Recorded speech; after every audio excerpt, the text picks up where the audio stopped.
All right, we're now getting into the second part of our core, which is where our core wound becomes our core stability, which becomes our vocation. So we're entering the pearl sequence, and the purpose of the pearl sequence is to bring about a crystal clarity about what we're here to do in life. So the question is, how can I be of the utmost service to the world in my short time on Earth? Casual, these Gene Key introspective questions. Thanks for being here with me. I'm Molly. You're watching Mirror Readings, and today we're talking about the lines of your core. This is part 2 because it's where the core goes into the pearl sequence. And again, our lines are how we move from the shadow to the gift frequency in each of the gene keys in our chart. The gift of our vocation is always asking us to live a more courageous life. So we stabilize in our gift frequency as it pertains to our pearl sequence, our bag, and our Venus sequence, our love, as we become more brave. And that requires us to strengthen our connection within ourselves. So line 1 is the scriptwriter of the production. If you followed along in my other videos about the lines, you know that line 1 is a pretty solo journey, but this pertains to their bag, right? They're gonna have to interact with the world to get the bag. So a big challenge for first lines is figuring out who to ally with to be able to realize their gifts in the world. So if you have a first line vocation, then apply it to the theme of your gene key in this sphere, and you'll immediately see where you need to be creative, because you're supposed to bring the gift in this city out in the world to others, and it might not necessarily be in a traditionally creative way, but it's your job in this life to get creative with how you express the gift in your core. A lot of times, first lines conceive of whatever the idea is that they're bringing into their vocation. So the domain of first lines is not marketing, publicity, strategy, sales, etc. It's being the steward of whatever the idea is. So you might both birth that idea and you might help midwife it to bring it to life. But either way, your job is not to figure out what happens after that idea emerges into the world. It's to bring that idea into the world.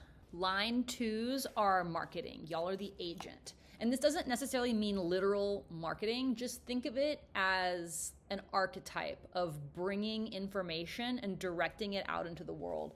Line 2s are the great karmic connector.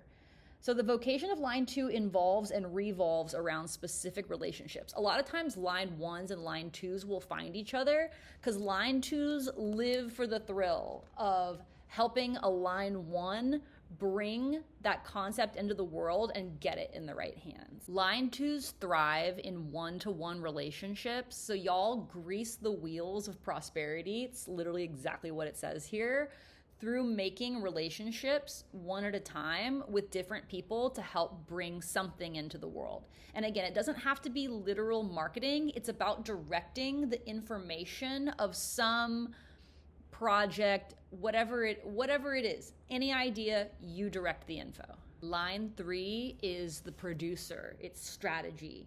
So out of all of the lines, y'all third lines have the ability to be the most successful, and also you have the highest risk of being weighed down by wealth. And by that, I just mean getting addicted to making money and just never having it be enough.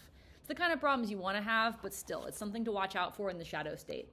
So at a higher frequency, the third line will use its prodigious talent and energy to serve a higher purpose.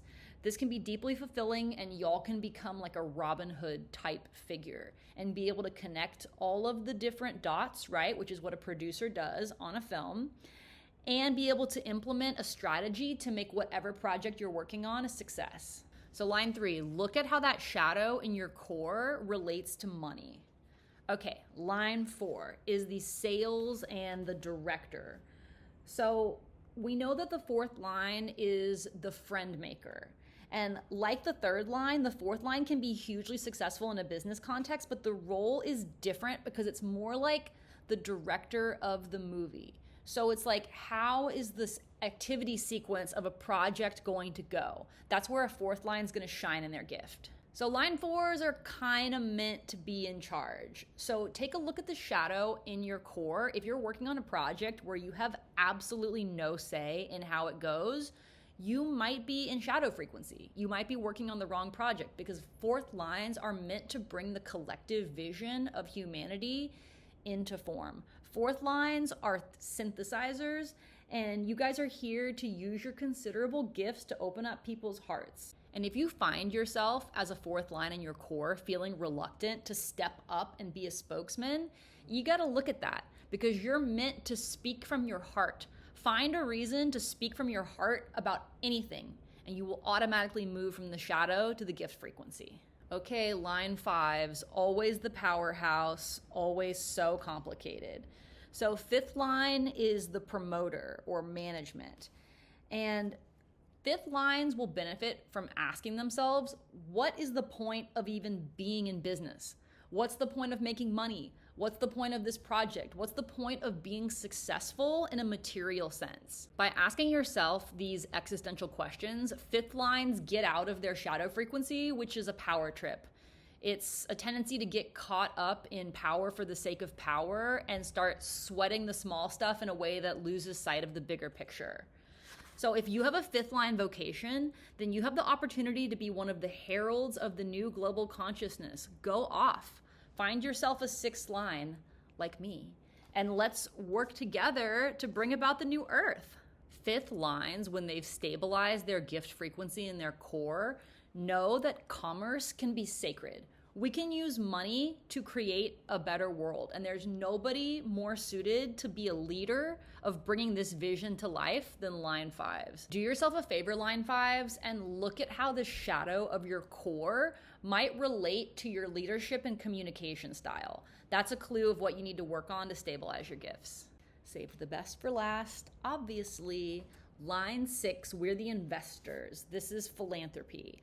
So line 6 represents a future ideal that has not fully come into the world. So in part 1 of core, when I talked about 6 lines feeling like we're kind of outside of the world, it's because we carry a code of the future human that hasn't fully been realized yet. We think of philanthropy as like a rich man's game. No, in the future, philanthropy is going to be an essential attribute of survival. We're all gonna think about how can we have the most positive impact with everything we do.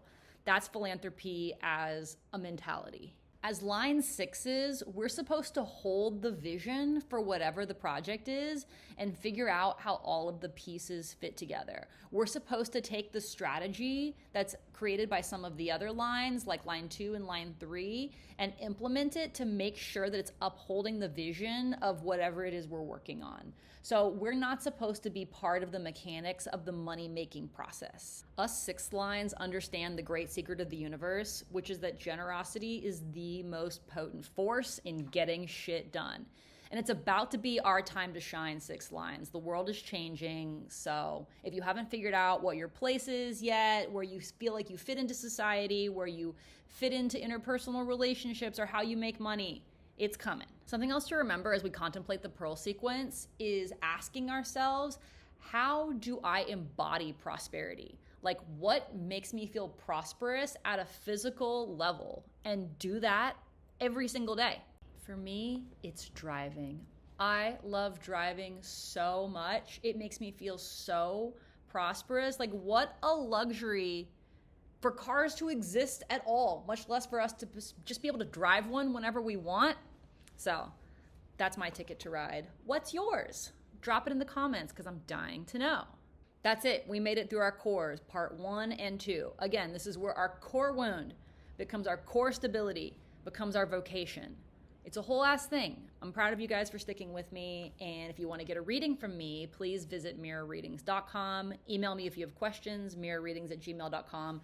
And subscribe to this channel to save 15% on all my offerings. Till next time.